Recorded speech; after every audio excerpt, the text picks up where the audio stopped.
Knotlocks is light skin with dreadlocks. Bob Marley is light skin with dreadlocks.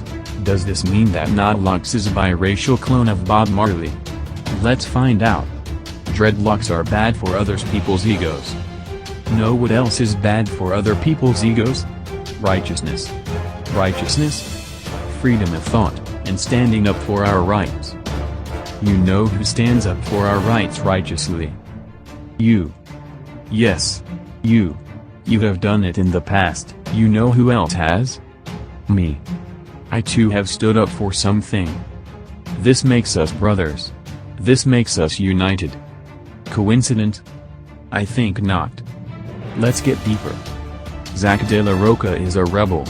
And Bob Marley is also a rebel. This means that Knot is the only non-rebel.